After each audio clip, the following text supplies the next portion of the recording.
बिस्मिल्लाहिर्रहमानिर्रहीम। सिलसिले निकातुल क़ुरआन की आज की इस तीसरी नशिस्त में हम कुछ लोगों के उस बातिल अक़ीदे पर रद्द करेंगे जिसके लिए उन्होंने कुरान करीम की आयतों को जोड़कर मुक़द्दिमात और बुनियाद बनाया है। दोस्तों, मौलाना अशरफ अली थानवी रहमतुल्लाह ने जिक्र किया है कि सैयद अहमद ने और फिर उसके इत्तिबा में डिप्टी नज़ीर अहमद ने यह दावा किया है कि एक औरत से ज़्यादा निकाह करना जायज़ नहीं। मतलब सिर्फ एक ही निकाह जायज़ है, दो या तीन या चार औरतों से निकाह करना जायज़ ही नहीं। और दलील के तौर पर सूरह निसा की आयत नंबर 3 को पेश किया है कि अल्लाह फरमाते हैं फ़इन खिफ्तुम अल्ला तादिलु फ़वाहिदतन, कि अगर तुम्हें यह खौफ और ख़तरा हो कि उन बीवियों के दरमियान अदल और इंसाफ कायम नहीं रख सकोगे, फ़वाहिदतन, बस एक ही बीवी पर इक्तिफ़ा करो। कहते हैं मालूम हुआ इस आयत से कि अगर अदल ना हो सके तो एक से ज़ायद निकाह करना जायज़ ही नहीं। और ये एक मुकद्दमा हुआ। और दूसरे मुकद्दमे के तौर पर इसी सूरह निसा की आयत नंबर 129 को जिक्र किया है कि अल्लाह फरमाते हैं वलन तस्ततीउ अन तादिलु बैनन निसाई वलौ हरस्तुम, के इन औरतों के दरमियान अदल और बराबरी कायम रखना तुम्हारे बस में ही नहीं है, वलौ हरस्तुम, अगरचे तुम ऐसा चाहते हो। कहते इससे मालूम हुआ कि अदल और इंसाफ की कुदरत ही नहीं।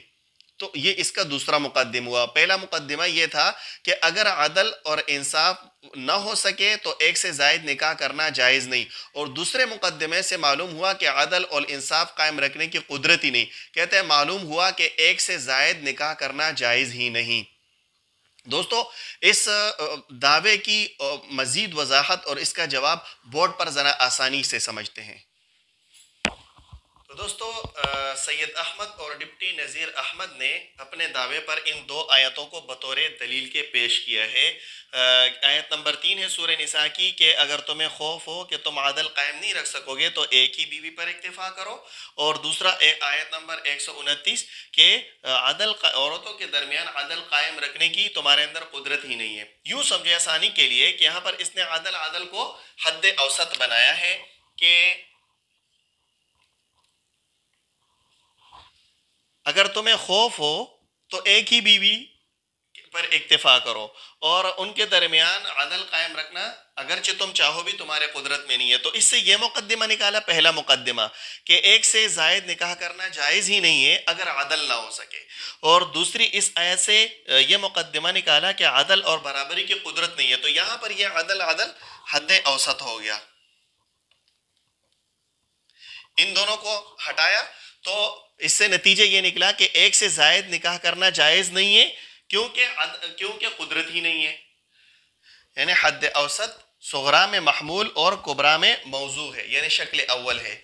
मैं उम्मीद करता हूँ ये इश्काल और दावा आप लोगों को खूब समझ आ गया होगा। दोस्तों, इस बातिल अकीदे का एक सीधा साधा जवाब तो ये है कि अगर अल्लाह पाक ने यह फरमाना होता कि एक औरत से ज्यादा निकाह करना जायज नहीं है तो अल्लाह पाक सीधा सीधा फरमा लेते, इतना हेरफेर करने की क्या जरूरत थी। अल्लाह पाक को इसकी कोई जरूरत नहीं थी।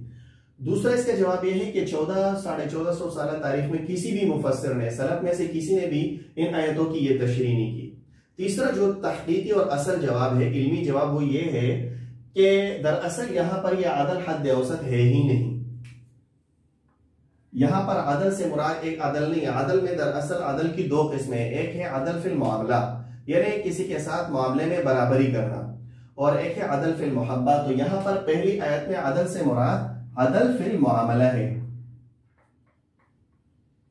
यहां आयत का मतलब यह है कि अगर तुम्हारे पास ये खौफ हो, तुम्हें यह खौफ हो कि तुम उन औरतों के दरमियान मामले में अदल कायम नहीं रख सकोगे, फिर एक बीवी पर इक्तिफा करो। मतलब यह है कि अगर किसी बंदे की एक से ज्यादा बीवियां हैं तो उनमें मामले में अदल कायम रखना वाजिब है खावन पर। कैसे? उनके खाने पीने में, उनके रिहायश में, उनके लिबास पोशाक में, उनके रातों की तकसीम वगैरह जितने भी मामलात है तो इसमें अदल कायम रखना वाजिब है।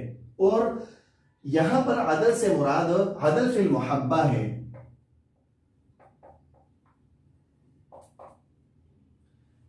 कि अल्लाह फरमाते हैं कि इन औरतों के दरमियान, आपकी बीवियों के दरमियान मोहब्बत में अदल कायम रखना तुम्हारे कुदरत में नहीं है, ये तुम्हारे बस में नहीं है। तो यहाँ पर अदल का माना ही अलग अलग है, लिहाजा उनको दोनों को एक जोड़कर एक ही नतीजा निकालना ये बिल्कुल फजूल है। सही है।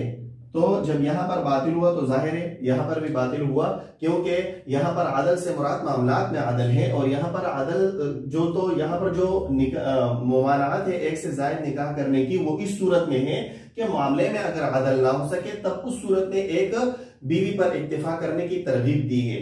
और यहाँ पर जो अदल की नफी की गई है, इस्तिताअत की नफी की गई है, वो मोहब्बत में है, और ये बिल्कुल हक और सही बात है, क्योंकि अल्लाह पाक किसी भी इंसान को उसके बस से ज्यादा मुकल्लफ नहीं बनाता। ला युकल्लिफुल्लाहु नफ्सन इल्ला वुसअहा, अल्लाह किसी भी शख्स को उसके वसअत से ज्यादा जिम्मेदारी नहीं सौंपता। खुद पैगंबर पाक सल्लल्लाहु अलैहि वसल्लम की हदीस है, हजरत आयशा फरमाती है कि नबी अलैहिस्सलाम ने अपनी औरतों के दरमियान अदल और तकसीम के मामले में फरमाया कि अल्लाहुम्मा हादा क़स्मी फीमा अमलिक, ए अल्लाह ये मेरी तकसीम है जिसका मैं मालिक हूँ, और मुझे मलामत न करना उसमें जिसमें तू मालिक है और मैं मालिक नहीं हूँ। तो इसका माना ये हुआ, इस आयत का मतलब ये है कि औरतों के दरमियान क़ल्बी मोहब्बत और लगाव में औरतों के दरमियान बराबरी करना ये इंसान की कुदरत और इख्तियार में नहीं है, क्योंकि एक तरफ कल्बी झुकाव और दिल का झुकाव ये इंसान के इख्तियार में नहीं है। तो अगर एक औरत से कल्बी मोहब्बत और दिल का मैलान दूसरी औरतों के मुकाबले में, दूसरी बीवियों के मुकाबले में ज्यादा हो, तो इसमें अल्लाह की तरफ से कोई पकड़ नहीं है। लिहाजा दोनों आयतों में अदल अदल से बिल्कुल अलग अलग मुराद है, अलग अलग उनके माना और मफहूम और मतलब है। उम्मीद करता हूं कि आपको ये सारा इश्काल और जवाब वगैरह समझ आ गया होगा।